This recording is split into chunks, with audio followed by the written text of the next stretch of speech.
Welcome to Guide Guru. We hope this video helps. You start by confirming the essentials.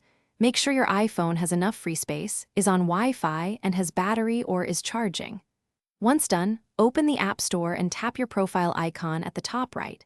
You need to see pending updates or available apps. This is where you begin the update process.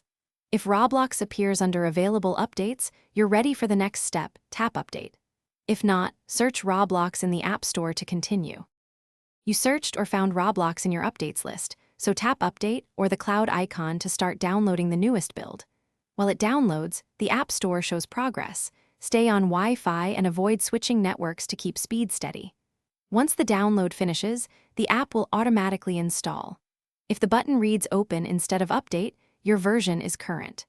Make sure you restart Roblox after installation to let server and local files sync correctly. Open Roblox, sign in, and join a quick game to verify the update applied and that gameplay is stable. If you see errors or the app won't update, first restart your iPhone and try the App Store update again. This clears temporary system issues.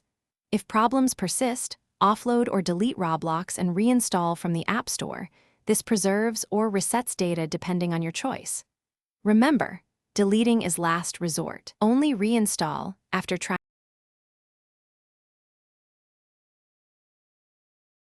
Thanks for watching.